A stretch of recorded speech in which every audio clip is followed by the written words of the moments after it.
So mga kabuknoy, meron naman tayo gagawin dito na Miosol. So meron tayo hindi na nakatak-hatak mga kabuknoy yung Miosol na ayaw mandar. So ang problema pala mga kabuknoy, yung Miosol na to na hinatak sa atin, yung kanya pulley sa may sigunyal niya, lost thread. So ayan. So wala nang thread, so kumakayod na yung back to standard mga kabuknoy. So yun ang gagawin natin mga kabuknoy, yung back to standard na thread dito sa kanya sigunyal na hindi na kailangan baklasin yung kanyang sigunyal para malagyan lang ng thread, may balik sa standard. So gamit lang natin welding mga kabuknoy. So panoorin mo, i-share ko sa inyo mga kabuknoy yung gagawin natin pag back to stock ng kanyang sigunyal sa thread. Yun siyang guys, ito na yung ground natin. So lalagyan natin muna ng guide dun sa kanyang fly para hindi matalsikan ng flux. So yun, so para hindi matalsikan mga kabuknoy, naglagay tayo. So build up na natin gamit ang ating welding.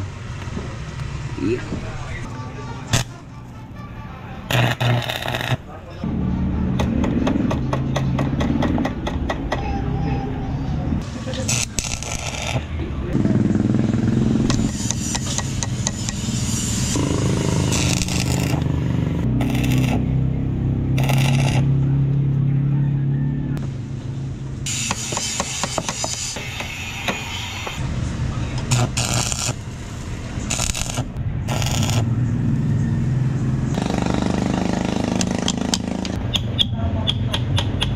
Yan guys, na build up na natin. Ayun, oh.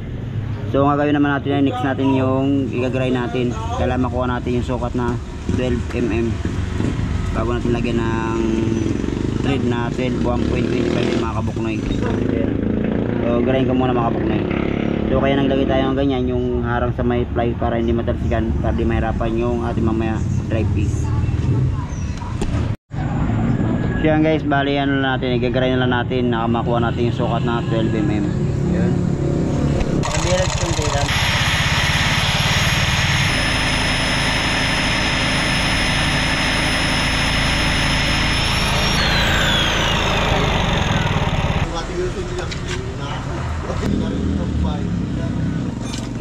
Okay.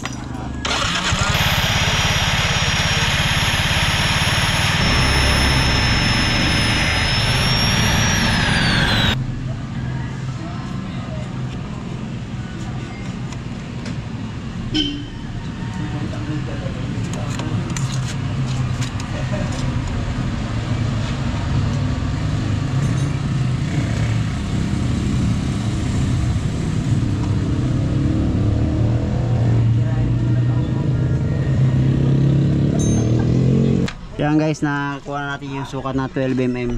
Ayun. Okay, so lagyan natin ng thread mga kabuknoy gamit ang ating hand die tap na 12.1.25.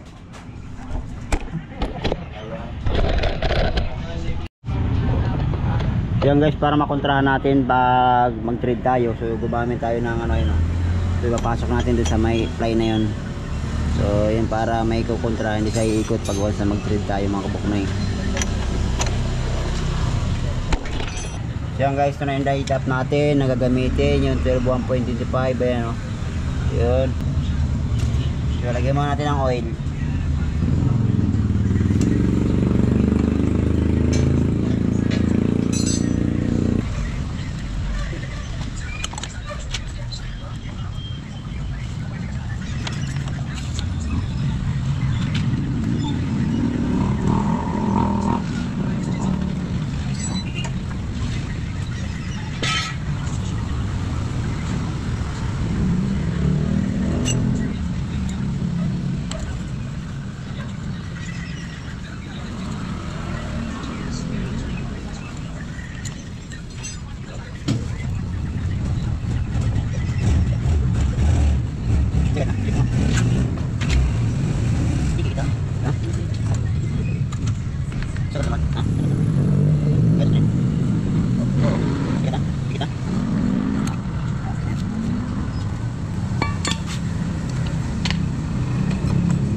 So yan guys, tapos na trade natin yung ating sigunyal ng Miosol 125.